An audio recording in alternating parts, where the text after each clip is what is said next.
Buenas tardes, buenas noches a todos. Aquí yo con un video. Sí, dos videos en un mismo día. Bueno, no va a ser así. Cuando acabe de grabar esto ya va a ser mañana porque son las 11:50.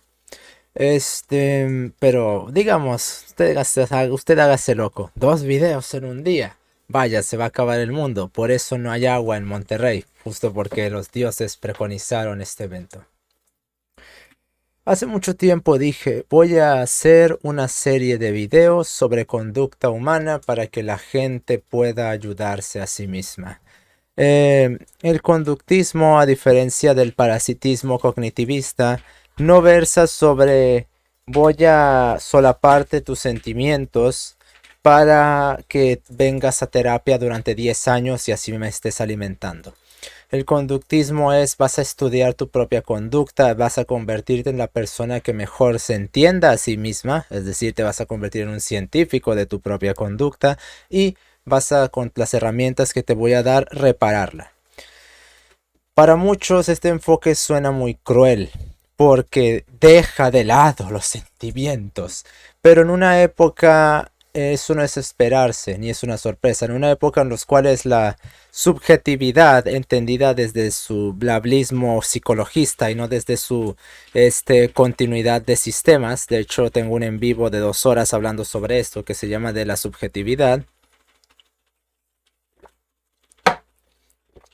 En un tiempo en el cual la subjetividad se ha hipostatasiado en el mismo nivel, por ejemplo, en el que los idealistas alemanes la pusieron, prácticamente llegando al punto de decir que era que la subjetividad, aunque ellos usaban más bien mente, era la creadora de toda la realidad. Pues en estos tiempos no es sorpresa que se piense de esa manera y que el conductismo sea tan vapuleado por parte del negocio capitalista que es el cognitivismo, junto con su verdadera fundamentación y siendo el cognitivismo no siendo más que un subterfugio para la hipostatación y el encumbramiento de la psiquiatría como fuerza motriz de dirección conductual de las personas. No por nada es los psicólogos en la primera consulta te recetan ya pastilla porque son incapaces ellos de tratar a las personas. Y si bien yo no puedo ir uno por uno con ustedes diciendo y estudiando sus casos específicos por muchas razones, primero no me pagas, eso desde el vamos. Porque dirás, ¿por qué tendría que pagarte? Mira, es que si tú consideras esto como una afectación, vas a poner más esfuerzo. Si yo te cobrara para hacerte una intervención conductual, tú estás afectando, si, si, sufriendo una afectación ahí, por lo cual vas a poner con más ahínco esfuerzo para recuperarte. Pero como no me pagas, vas a perder ese ahínco, sobre todo porque no es fácil en ningún aspecto tratar a las personas. Y menos cuando son tantas, ya han llegado ya como 50 en total a decirme, oye, tengo esto, tengo aquello, no puedo tratarlos a todos. Y dirá, y no se trata de una cuestión de dinero. Este, Se trata de que no puedo estarlos ayudando a todos. Eso me consume demasiado tiempo. Y así fuera mi trabajo y me pagasen todos ellos por eso, yo no puedo simplemente dedicarle 1 hora a las personas como si lo hacen ellos. Cualquier persona que haya hablado conmigo para ese aspecto verá que no es solo 1 hora. A veces me quedaba hasta 3 horas hablando con las personas. 3 malditas horas. Y he refinado mis métodos, pero sigue sin ser suficiente, lamentablemente. Sigue sin ser suficiente. Hay que obtener más sustancia y más materia. Por eso es por la razón por la que empiezo a hacer esta saga de conductuales, algo así como las argonáuticas o las discursivas o las disputacionales de aquellos romanos y griegos. Quedaría mejor comportamentales, pero conducta y comportamiento son dos cosas distintas y en este caso no sería comportamiento, sería conducta, ya que estamos hablando de humanos y no de conceptos o de materia. No quiero decir con esto que los humanos no sean materia, sino que el comportamiento puede aplicarse a funciones matemáticas, a los planetas, a asteroides, a reacciones químicas, a moléculas, y la conducta es exclusivamente humana.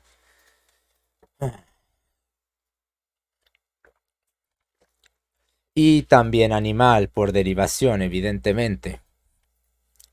Claro, hasta cierto punto, porque algunos seres vivos muy primitivos como los insectos o bueno, no vayamos a entrar en detalles en ese aspecto. Digamos que el comportamiento es a conceptos y la conducta a vida humana, y que según distintos órdenes de complejidad la conducta va a manifestarse en distintas formas, siendo organismos primitivos como las células la primera forma de conducta y nosotros la forma más compleja que conocemos hasta el momento de conducta. Entonces, el motivo de esta serie de videos, que creo que a partir de ahora durante mucho tiempo, eso es lo que voy a estar hablando en estos videos, va a ser para que la gente haga algo. Y voy a tratar muchísimos temas al respecto. La ansiedad, cómo controlarla, cómo hacer análisis contingenciales más profundos, qué es y cómo hacer un análisis funcional, que no son la misma cosa, y eso nunca lo he explicado, y en parte vamos a hablar sobre eso aquí.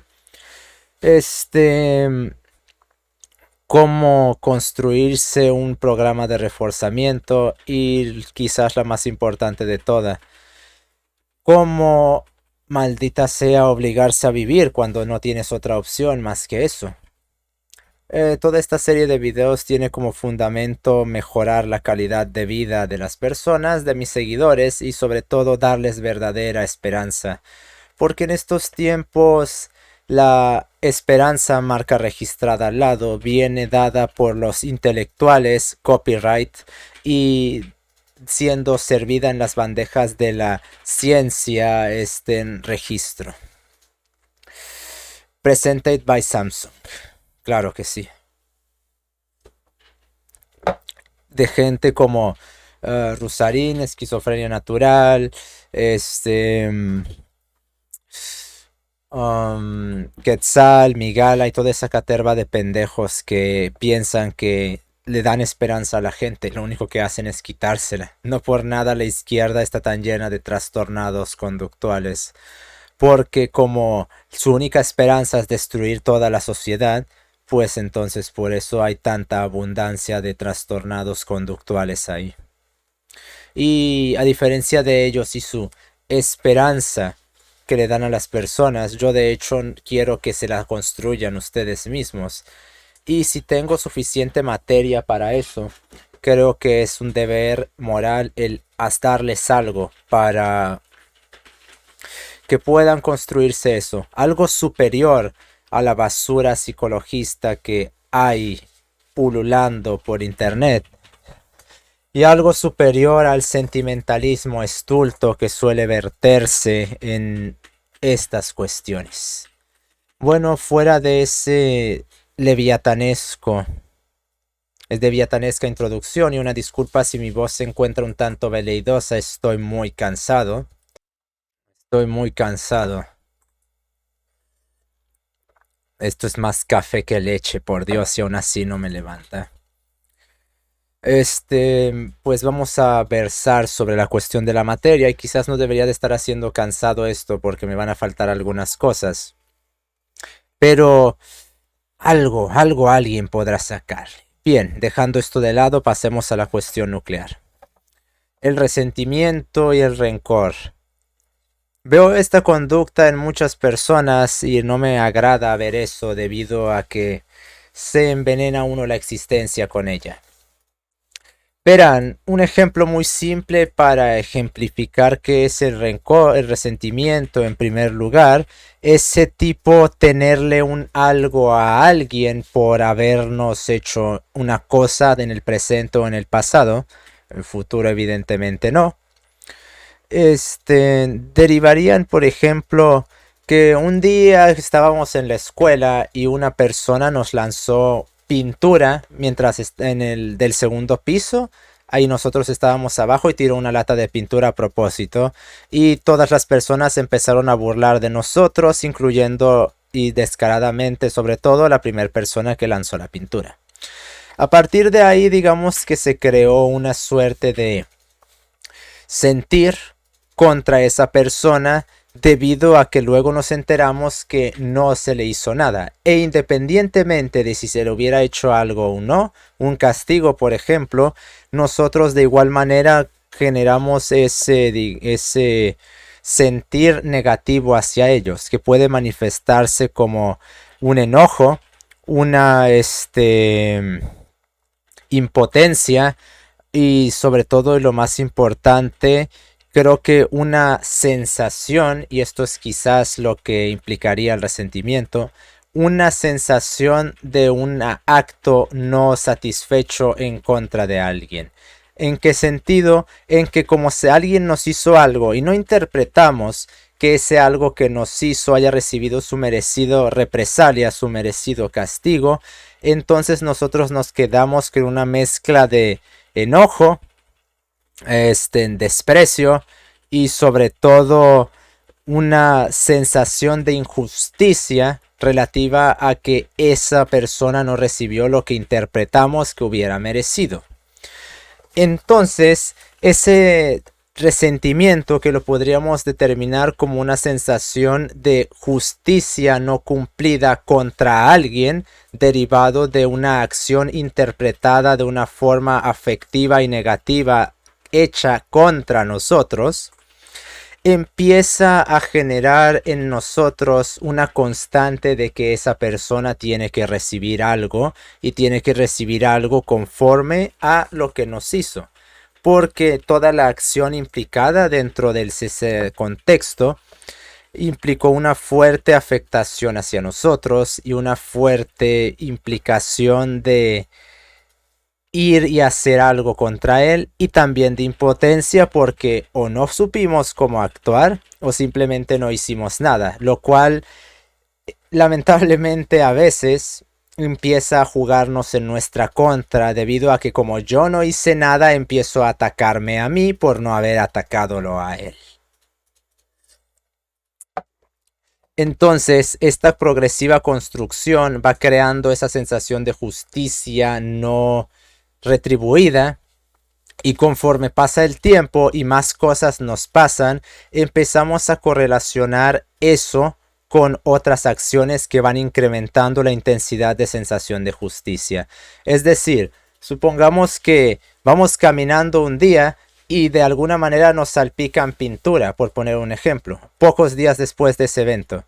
Vamos a correlacionar esa pintura salpicada con lo que nos sucedió, vamos a interpretar eso de forma negativa, y digo que interpretar de forma negativa porque suele interpretarse en un abanico muy limitado de acciones, de cuestiones, y sobre todo suele interpretarse de forma principalmente sentimentalista, debido justamente a que lo principal causante y motivador de esa injusticia es una sensación de que no se debió de haber cometido eso contra nosotros. Algo similar pues a lo que Durkheim menta que es un crimen, que es básicamente una, según él, nótese, una sensación, un conjunto de sensaciones negativas y ofensivas de nosotros contra las acciones que hace otra persona o hacen un grupo de personas. Por lo cual, esa, digamos, misma lógica la podemos trasladar al ámbito personal. Y esa sería la cuestión negativa de esa interpretación. Entonces, ya que va a empezar a correlacionarse debido a la inmediatez del evento y la acción, va a empezar a haber una, digamos, parcial traslación. El término más correcto sería generalización, pero no sería tan generalizado debido a que va a bien trasladarse por la inmediatez temporal y después, cuando pase mucho tiempo, si no ha sido resuelto esto, va a ver si la generalización del contexto va prácticamente la totalidad de los contextos. Entonces, conforme nos vayan pasando cosas y tengamos en la cabeza debido a la inmediatez temporal lo que esa persona nos hizo, vamos a empezar a correlacionar el hecho de que esta otra cosa que nos sucedió vaya implicada o vayase incrementada debido a la principal causa de ese resentimiento.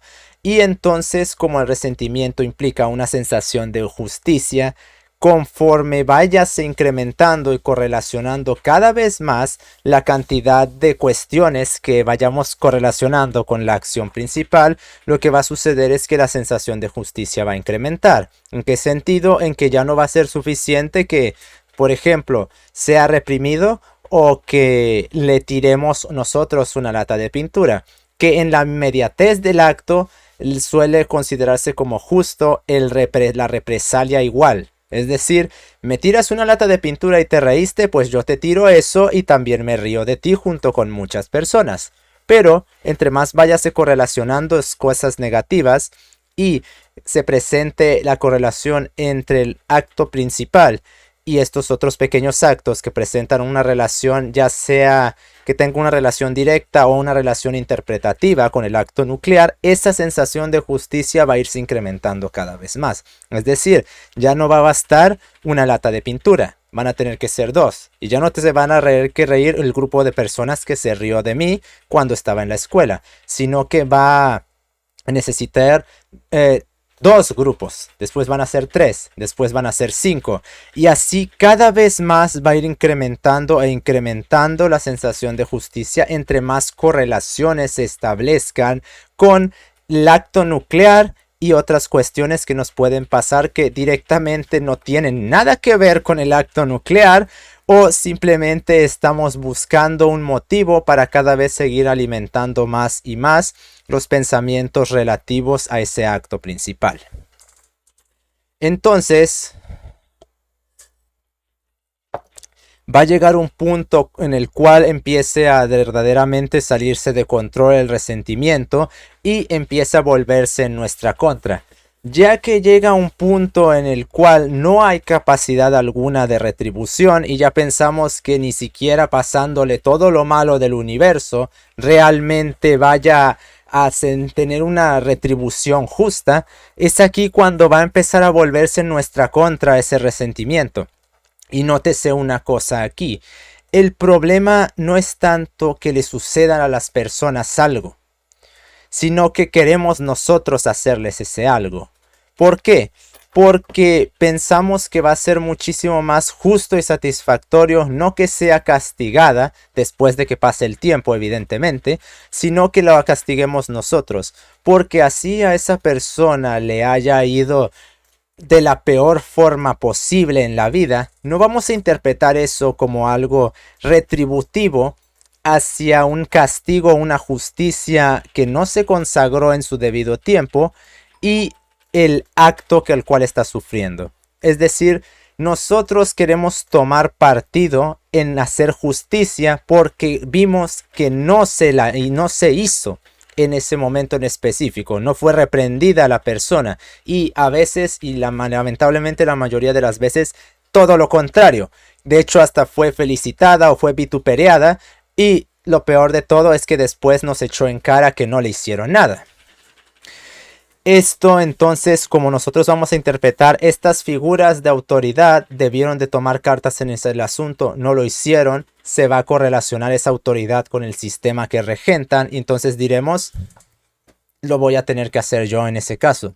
Y como no se presenta esa posibilidad de acción, ni interpretamos que el castigo hecho hacia ellos por azares del destino, que sería más bien por las contingencias que sufrió esa clase de gente, vamos a querer hacerlo nosotros mismos porque No importa que suceda, nunca va a ser suficiente justicia porque no la llevamos a cabo nosotros, ya que no hubo esa satisfacción de una autoridad llevando al cabo el acto de reprensión.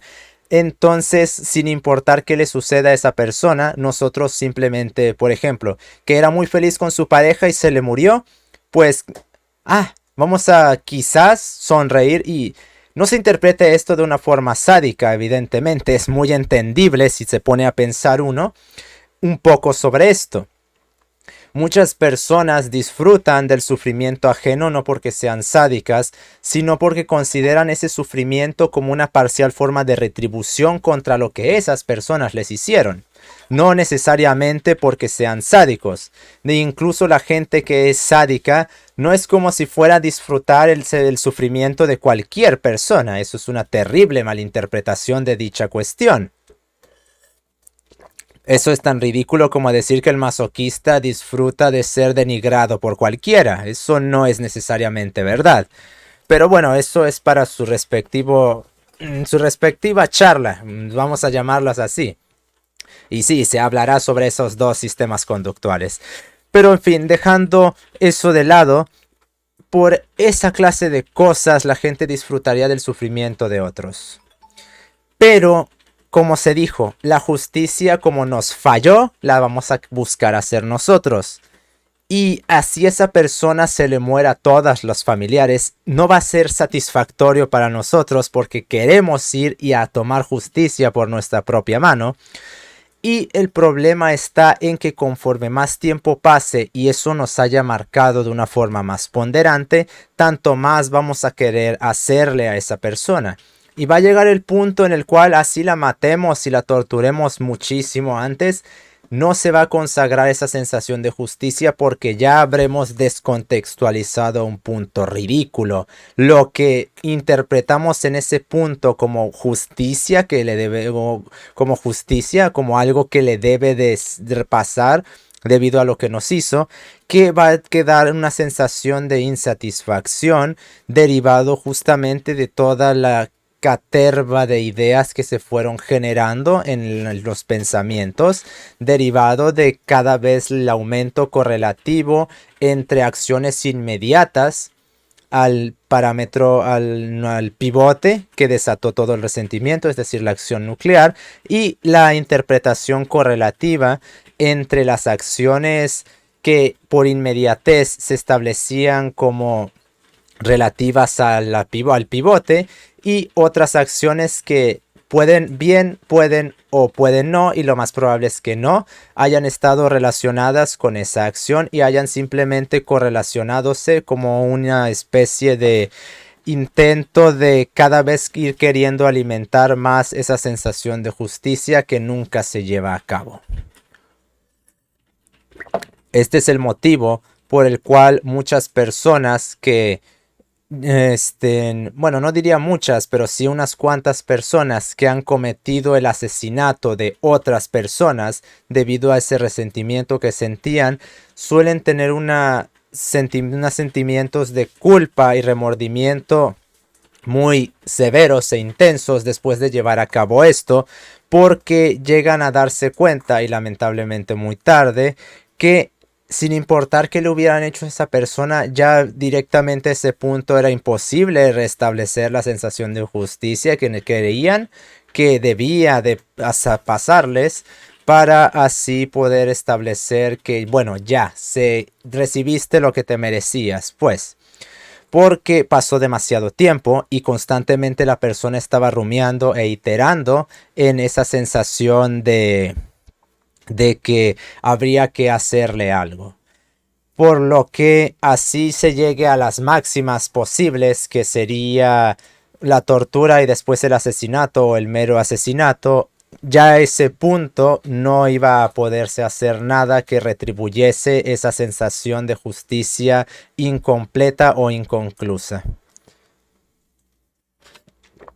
Por lo cual, entre más y más se itere en la sensación de justicia no conclusa en cuanto al resentimiento, tanto más va a dedicársele energía a esta situación, y tanto más va a pensarse que esa otra persona merece algo, va a empezar a generarse un severo odio y desprecio, evidentemente en sus respectivas categorías, siguiendo la continuidad de sistemas. Digo, si es una mujer que le hace algo a un hombre, lo más probable es que en lugar de sentir resentimiento vaya a sentir una severa depresión por la decepción.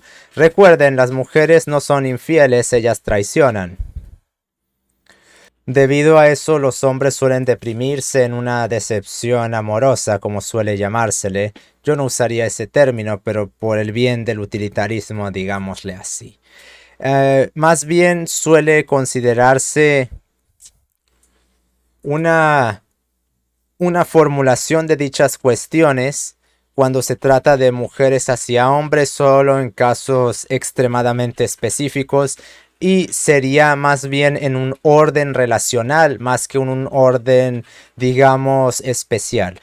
Orden relacional en el sentido de que es familiar, es amigo, es pareja, es esposa, y por eso muestro este desprecio u odio incluso, pero no odio como tipo misoginia o algo por el estilo, sino de hecho un odio que de hecho es posible sentir, pero incluso en este caso usar la palabra odio sería muy cuestionable, y sería en este caso de hombres a mujeres en ese orden relacional, es decir, te odio porque por ser familia hiciste esto, o te odio porque por ser mi pareja hiciste esto otro.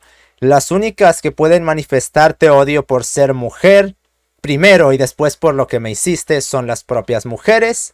De mujeres a mujeres y de mujeres a hombres. Y los hombres solo pueden manifestar eso entre ellos mismos.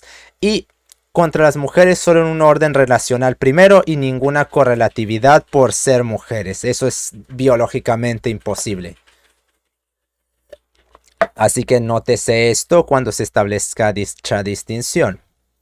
Ahora bien, el problema principal con esto, y primero que nada, nadie siente eso por ser un idiota, eso vamos dejándolo en claro. De hecho, a quienes son los idiotas son los que dicen eso. Porque no se están molestando en entender al otro, y en los tiempos en los cuales a tantas personas les encanta ponerse a hocicar, es que yo soy tan empático con todos. Sí, claro, eres muy empático con todos hasta que te toca demostrar esa empatía, y entonces ahí eres más patán que un psicópata. Hay que hacer el maldito esfuerzo de intentar entender por qué demonios las otras personas están manifestando esa conducta.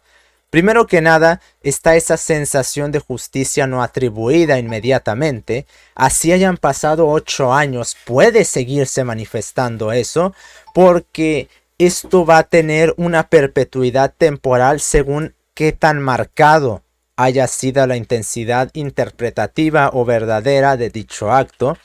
Recordemos que está la verdadera intensidad del acto y después cómo lo interpreta la otra persona. Una persona con aracnofobia, por ejemplo, no va a interpretar de la misma manera el que le hayan encerrado en un cuarto con una tarántula a otra persona que no tenga eso y la dejen encerrada en un cuarto con una tarántula. La primera, pues sí, va a experimentar miedo, sobre todo si es una tarántula, no sé, grande más o menos. Una persona con aracnofobia, bueno, quien va a estar en el techo no va a ser la araña, va a ser la persona, y buena suerte bajándola de ahí, sobre todo porque entre más grande la araña, pues no suelen verse mucho mejor. De hecho, entre más grandes, más extrañas y perturbadoras suelen verse. Dios. Entonces, hay que tomar en cuenta también el contexto en el cual se desarrolló todo eso y la clase de persona que es la que está manifestando eso. Nadie exhibe una conducta así por ser un idiota. Cada conducta tiene una función contextual. De hecho, eso implicaría el análisis funcional del comportamiento de los organismos. ¿Qué conductas establecen qué función según el contexto en el cual se está desarrollando el comportamiento del organismo? En este caso, el resentimiento podría tener una función variable en el sentido de que para algunas personas, y sí, ya sé que es una joda esto de que es contextual, pero bueno, es que solo puede generalizarse así de mucho esta clase de cuestiones. No puedo hacer un universal conductual porque eso no es posible. Y cualquier persona, Freud, que quiera hacer eso es un maldito charlatán y no sabe absolutamente nada de conducta humana. No es posible hacer un universal conductual de esa categoría.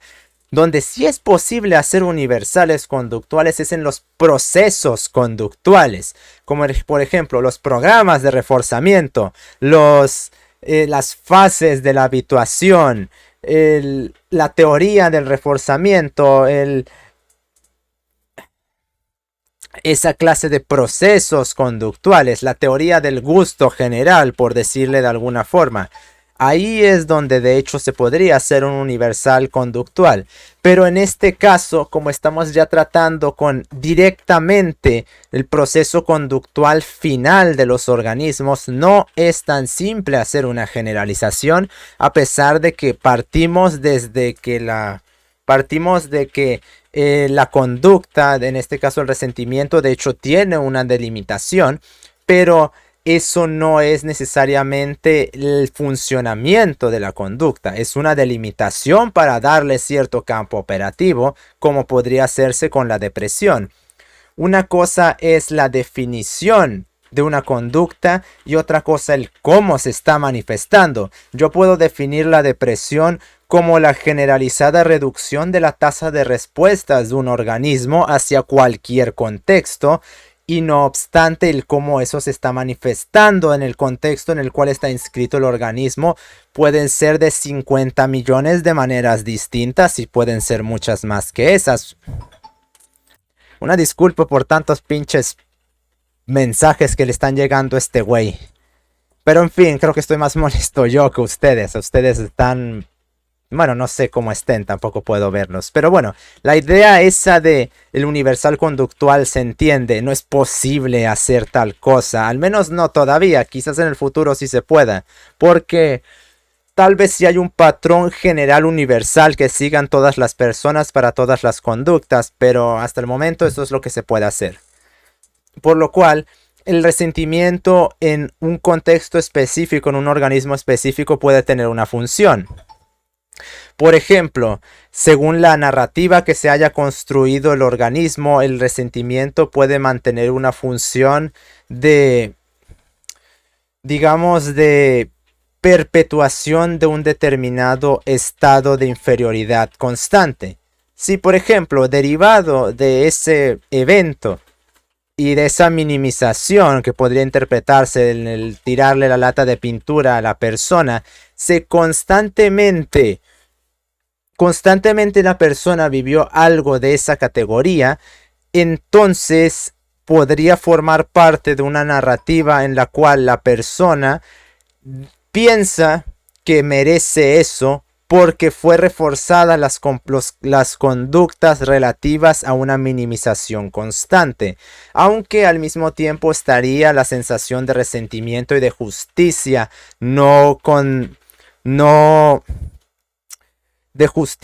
no satisfecha, paralela al sentimiento de que te mereces esto porque no vales nada. Para muchas personas parecerales esto muy paradójico, contradictorio, nada más equivocado. Amor y odio pueden existir en una misma conducta, porque puede ser yo te amo por X razón, pero te odio por Y y Z razón. No son sentimientos contradictorios. Recordemos las relaciones de oposición y cómo pueden subsistir dos sistemas aparentemente antagónicos, pero que de hecho están más relacionados de lo que parece. En este caso podría manifestarse esa dualidad de que debo de hacerte algo porque otros no lo hicieron, y al mismo tiempo me merezco esto porque no valgo nada. Por lo cual, para dejar de lado los específicos, básicamente en el caso de que cualquier persona esté manifestando eso, tiene que estudiar qué función está teniendo dentro de su contexto dicha conducta, porque no está ahí solo por estar. si está esa sensación de justicia no satisfecha, se tiene que averiguar si realmente lo que se siente a ese punto iba a hacer cambiar cualquier cosa. Aparte de que los propios sensación de resentimiento implican paralelamente, como por ejemplo hubiera dicho Rollo Tomasi de la One-Itis, un dejar de crecer, no superar esa clase de eventos. Aunque claro, la One-Itis de Tomasi tiene que ver más para hombres y más para hiperidealizaciones. En este caso sirve como paralelismo conductual para hacer referencia a ese contexto. Es decir, se está iterando tanto en lo que debería de pasarle a la persona y ese constante, digamos, masturbación pensamental que se está haciendo uno sobre lo que supuestamente debería de merecer, empieza a dejar de hacer que la persona se concentre en de hecho cosas más importantes como superar el evento, como dejarlo atrás. Es parte del pasado, sí, no recibió la justicia que la persona supuestamente no recibió el castigo que supuestamente debería de haber recibido, porque recordemos que por la intensidad del acto se suele pedir más de lo que realmente merece. Entonces, ya que se concentra tanto más bien en estarse acicateando los pensamientos, en lugar de hecho pensar de una forma más objetiva, en abandonar definitivamente eso que sucedió, sí, pasó, fue malo, pero ya lo dejamos atrás porque es parte del pasado, que esa es la conclusión final a la cual cualquier persona con este sistema conductual debe de llegar. Y implica un impedimento del crecimiento justamente porque estanca la conducta en un periodo temporal específico. Recordemos que el tiempo es una parte fundamental sobre el comportamiento de los organismos, ya que la conducta puede anclarse en cierta manera a ciertos puntos temporales de la historia de aprendizaje de los organismos, y esto ocurre debido a que puede haber ciertos eventos con una intensidad interpretativa o verdadera desmesurada dentro de dicha historia de aprendizaje de los organismos, el cual pueda llevarlo a permanecer, a crear un nexo entre ese punto del tiempo en el cual vivió y el tiempo actual, lo cual invariablemente va a causar un consumo energético de mantenimiento de dicha ancla temporal, el cual impedirá un desarrollo conformativo, razón por la cual muchas personas con pedofilia o pederastía que fueron abusados en su infancia, o gente que recibió severos traumas del pasado por vivir en una familia disfuncional, o por ser maltratados por sus parejas, o por cualquier motivo que sea, no crecen, no maduran y terminan anclándose a ese pasado, el cual no dejan ir porque sigan interpretando que hay algo que sacar de eso. Está pues la función que cumple dicha conducta, por eso está mantenida, porque está sirviendo para algo, funciona para algo, para un mantenimiento, para una construcción de narrativa, para un ajuste argumentativo. No está ahí solo por estar. Entonces, ya que existe esta ancla, el desarrollo del organismo empieza a perderse para concentrarse en seguir manteniendo esto, que conforme más tiempo vaya acarreándolo el sujeto, tanto más tiempo va a perder su tiempo de desarrollo, y tanto más energía va a tener que haber invertido y va a tener que invertir, porque entre más lejano esté ese evento en el tiempo, tanto más esfuerzo va a tener que poner para mantenerlo en ese mismo sitio. Incluso hay personas las cuales tienen resentimiento por acciones las cuales le hicieron a otros porque eran gente cercana, cuando las personas que lo sufrieron no sienten absolutamente nada por eso.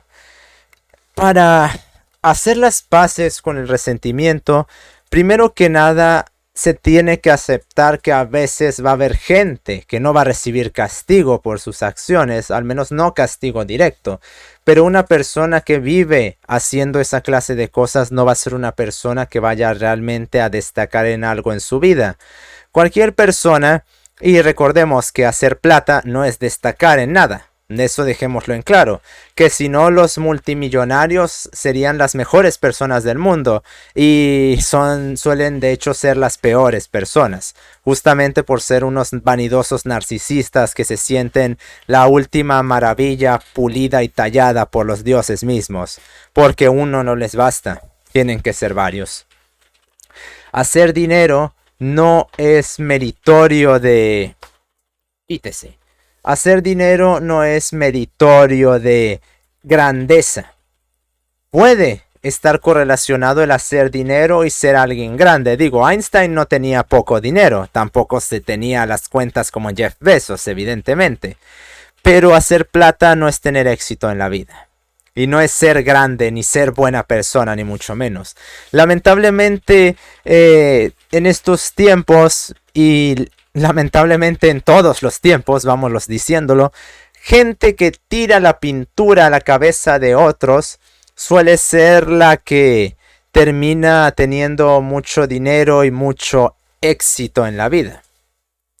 Esto debido a que desde siempre esa clase de conductas abusivas sobre otros ha sido la que ha creado a personas que sin importarles nada van a usar y tirar a tantos como puedan para conseguir su propio beneficio, misma razón por la cual esa clase de gente suele estar en altos puestos o altos mandos. Y viendo y entendiendo eso, no viéndolo como esa estupidez de que, ay, es que la vida es tan injusta. No, no, no, no, no. A ver, niño, déjame decirte una cosa. ¿Tú te crees tan especial como para decir que la vida es injusta? Algo que tomó billones de años fundamentarse, que requirió de una continuidad y una perpetuación de sistemas que tardó decenas incluso de billones, no millones, billones de años construirse, una cuidadosa sustentación en constantes fundamentales de la física y de la química, todo para que después de un gigantescamente largo proceso evolutivo que duró aproximadamente 3.4 billones de años, haya llegado a fundamentar al hombre, y todo eso para que específicamente haya hecho de tu vida algo injusto. Mira, he escuchado de narcisismo y de estupidez, pero esto ya es estar abusando demasiado. La vida no es injusta, en primer lugar porque no es nocional como para poder estar dictaminando cómo quiere ser ella. Segundo, no es un organismo como para poder estar teniendo una esencia de esa categoría. Como por ejemplo, gente sí me puede catalogar a mí como injusto, pero catalogar a una entidad como inherentemente injusta es más que cuestionable y suena más a un juicio de valor que se hace desde una interpretación personal que de hecho desde una sustentación en su propia naturaleza. Y en tercer orden, la vida no es algo. La vida es más bien un concepto, es un sistema y no es, solo está y punto.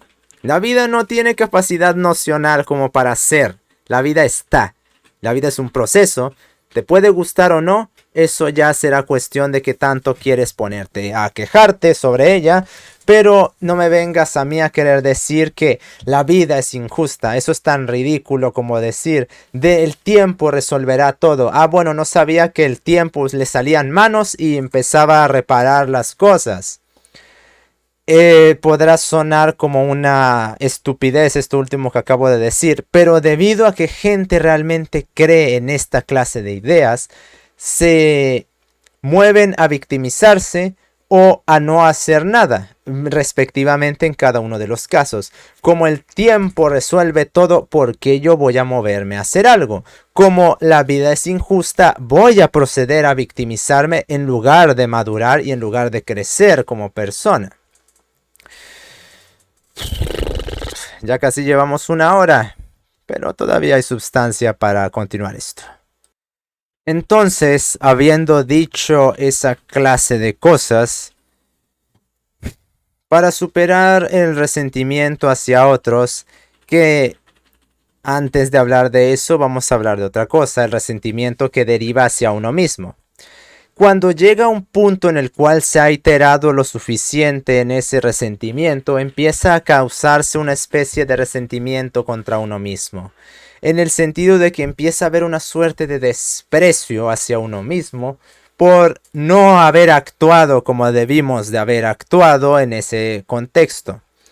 Y esto debido a que ya se ha iterado tantas veces y de tantas formas posibles y ha pasado tanto tiempo que el organismo ha ganado una experiencia, una percepción distinta de la realidad, tiene nuevos conocimientos y nuevas formas de dirigirse hacia el mundo. Y no obstante, no es capaz de hacer la conexión de que las causas que desataron el resentimiento ocurrieron en un punto temporal específico, el cual tenía una historia, una configuración conductual específica, y el recuerdo de esto ocurrió en otro punto temporal específico, con un organismo mayor, con mayor experiencia, con mayores conocimientos y con mayor percepción del mundo. Así no lo quiera uno y así activamente uno no lo esté buscando, el mero hecho de interactuar con otros, ¿qué va? El mero hecho de estar vivo, maldita sea, le da a uno experiencia de las cosas. Sobre todo si uno es un hombre masa, el cual está constantemente sobresocializando, o si es mujer. Aunque en las mujeres suele no tener mucho efecto esto, debido a que la mujer, bueno, realmente no suele aprender como lo hace el hombre de sus errores. Uno suele aprender de la vida porque las más de las veces las mujeres más bien... La vida de las mujeres es vivida por otras personas mientras ellas solo están ocupando espacio. Aunque eso ya versará el por qué funciona de esa manera. No voy a extender esto 5 horas, por favor. Entonces, ya que está haciéndose un juicio desde otro punto temporal a un punto temporal inferior, no suele establecerse la conexión de que, oye, yo estaba en este tiempo y yo no sabía estas cosas que estando acá sí sé. Y suelen estar en este tiempo y haciendo una especie de homologación tipo, oye, yo sé esto estando acá, pero estando aquí no lo sabía. Pero yo debía saberlo. No, las cosas no funcionan así. Eso es una forma nociva de ver la propia conducta de uno mismo. Justamente, si estás en este tiempo y sabes esto que no sabías en ese tiempo, no tiene ninguna clase de sentido el atacarse. Justamente porque por mero sentido común no sabías eso estando ahí. Pero de igual forma suele establecerse esa correlación porque hay una especie de tendencial que lleva a los organismos a culparse de esa manera, justamente porque está esa sensación de justicia no resuelta. Se quiere justicia de una u otra forma y como no se consiguió, termina uno volviéndose contra uno mismo debido a que no está satisfecho todo el asunto y de una u otra forma se necesita continuar iterando para tener la esperanza de que alguna vez algo como la justicia se va a obtener. Y derivado de eso empieza a atacarse a sí mismo, ya sea por el punto experiencial de que yo ahora sé cómo actuar pero debí de haberlo sabido, o por el mero hecho de no haber hecho nada independientemente de la experiencia o no, tipo, es que debiste esto, es que debías hacer aquello, oye, ahora sé esto, pero entonces debí de haberlo hecho. No, no y no, maldita sea. Pero de igual manera, entiendes el por qué gente va y hace esa clase de cosas. Los específicos del por qué lo hacen ya dependerá del contexto en el cual ocurran. Pero de hecho, si hay un resentimiento que ya ha durado años, lo extraño sería que la persona no se estuviera atacando por eso.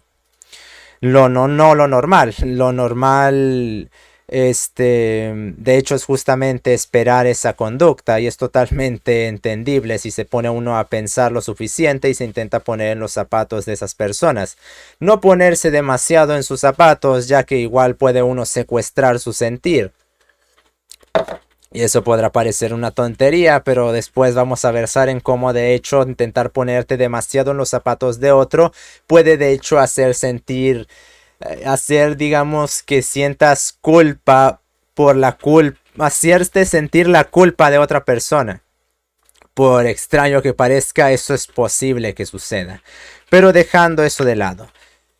Para paliar esta clase de cuestiones, primero que nada, se tiene que aceptar la propia naturaleza de la existencia como una tendencial hacia lo pésimo siempre. No siempre uno va a obtener una retribución al respecto, ni siempre uno va a obtener la justicia en la cual uno quisiera. No porque la vida sea injusta, es que la vida así es.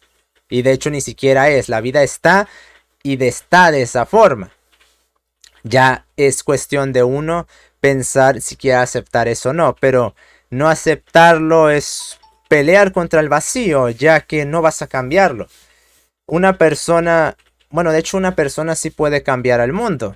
Einstein lo hizo, Faraday lo hizo, Newton lo hizo. Pero se puede cambiar el mundo solo de formas muy específicas. Esa historia de Disney tipo todo el mundo mejoró en absoluto no necesariamente es algo que pueda hacer una sola persona, pero sí una persona puede cambiar el mundo con los 3 ejemplos antes mentados. Dejar de pensar que se va a conseguir esto y más bien aceptar que lo más probable es que no suceda, así ello no nos dé una visión muy alegre del mundo, es uno de los primeros pasos que hay que tomar en cuenta. Y más que eso, es menester que la persona haga una introspección severa al respecto de esta cuestión. Pero ya casi llevamos 1 hora aquí. Así que voy a proceder a detenerme y voy a continuar con la siguiente parte, diría mañana, pero ya son las 12:43, así que voy a continuar con la siguiente parte más tarde para dar y versar de una forma mucho más conforme el qué demonios tienen que hacer las personas en una línea tética nominal para poder dejar esto atrás, porque no lo sé, siento que ya estoy muy cansado como para daros una sustancia lo suficientemente fundamentada y aparte me duele mucho la cabeza y no quiero que me vaya a suceder algo. Pero dando un cierto adelanto de lo que tiene que versarse una persona para dejar esto de lado, es abandonar toda la, digamos, utopía que hay alrededor de todo el concepto el cual se ha creado en su cabeza. Es decir, iterar en pensamientos para deshacer toda la conjunción sentimentalista pensamental que hay alrededor de la acción. Y esa redirección de sentires va a sustentarse en la siguiente parte. Por el momento dejo esta fundamentación y pasamos al tratamiento. Y de hecho igual a alguien le sirve esto para entender mejor qué es lo que está sintiendo. Y la parte del funcionamiento que no está así porque es un imbécil, sino que está así porque lo que siente de hecho tiene una función en su contexto. Y después vamos a versar sobre cómo de hecho digamos intentar establecer estrategias para superarlo, porque no es tan fácil como desglosar todo esto. Esto es un punto para entender. El punto para tratar, aunque se toquen y se escuchen, tal vez no sean suficientes, pero al menos va a plantar algunas semillas en las cabezas de alguienes para... Sí, acabo de decir eso y es correcto decirlo. De alguienes para así, que pueda empezar a estudiar y entenderse mucho mejor. Ya que simplemente dejar esto así como mentose antes, lo único que va a causar es que vaya creciendo más y más hasta que se vuelva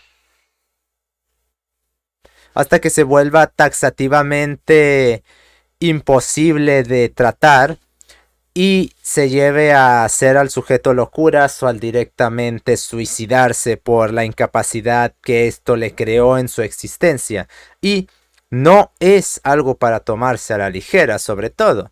Y sobre todo si usted o conoce a alguien que tiene esto o usted mismo lo padece, no es algo que debería de tomar a la ligera realmente, porque sí, puede llegar a uno suicidarse debido a la incomodidad y a la incapacidad de, digamos, de mantenimiento de la vida que puede causar esto, debido a que está tan constantemente iterando en que esto le debe de pasar y le tengo que hacer esto y aquello con relación a lo que me hizo, pero lo que él me hizo, pero es que es injusto, pero es que no lo merecía yo, pero es que esto, aquello, ese pero es que, nada sucedió y lo va a tener que aceptar, le guste o no. Sucedió y punto. No le hicieron nada, punto. Eso es a lo que hay que llegar. No es tan fácil como simplemente decirlo, ya que yo, por ejemplo, puedo decir que la mayoría del mal que sufren las personas se debe a las interpretaciones y expectativas que tienen sobre otras cuestiones. Ello no va a anular que de igual manera la gente siga teniendo esas expectativas y esas ideas relativas a las cuestiones de la realidad.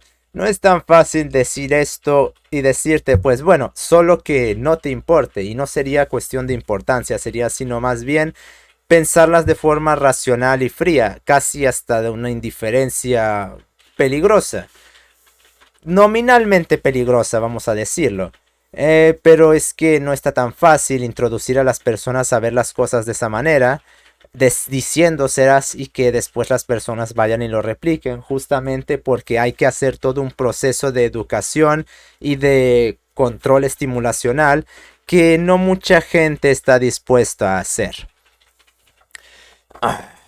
Digo, superar esa clase de sentimientos no es algo que sea muy fácil, pero desde ese punto de vista, pero sí es posible hacerlo.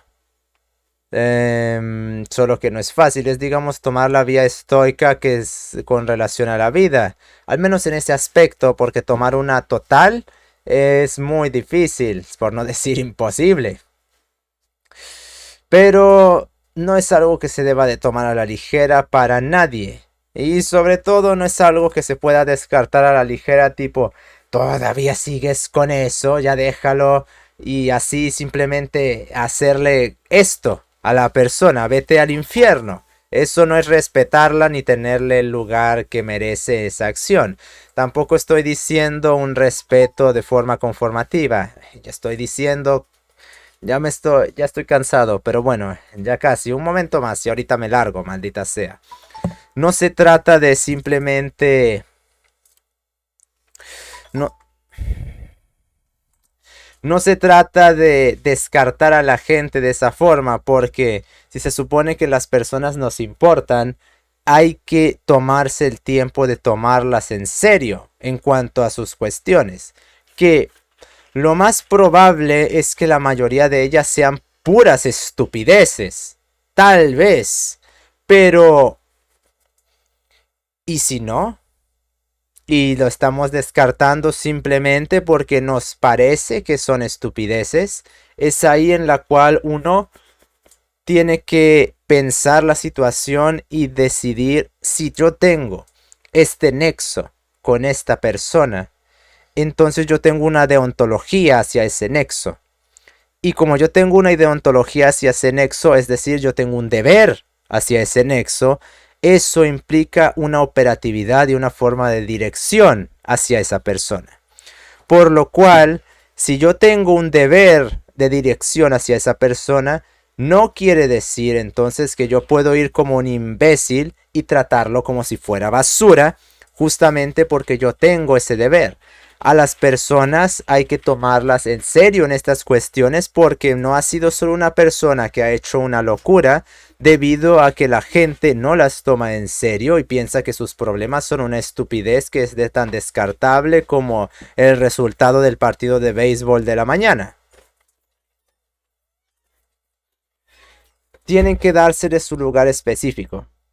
Y evidentemente esto implica no ser un condescendiente de mierda, lo cual solo va a crear cosas peores, porque cuando uno es condescendiente constantemente como una persona, si uno analizase esa condescendencia vería que está siendo permisivo en cosas demasiado peligrosas, lo cual lo único a lo que va a llevarlo es lo único a lo que llevará a la otra persona es a justificar conductas muy nocivas que puede llevar a cabo o pensamientos directamente peligrosos contra otros o contra él mismo, todo porque no se le fue prestada la debida atención y simplemente se le dijo, está bien. Hay cuestiones las cuales una persona puede decirle eso, ese está bien, y hay otras que no. Y en este caso no es una cuestión que se deba de tomar en la ligera. Por lo cual, si usted conoce a alguien así o tiene esto, no se lo tome a la ligera, porque no es algo que no es algo que sea poca cosa. Bueno, ahora sí, dejando esto de lado, madre, ya llegamos a la hora. Dejo esto aquí y después procederé a la siguiente parte. Nos veremos.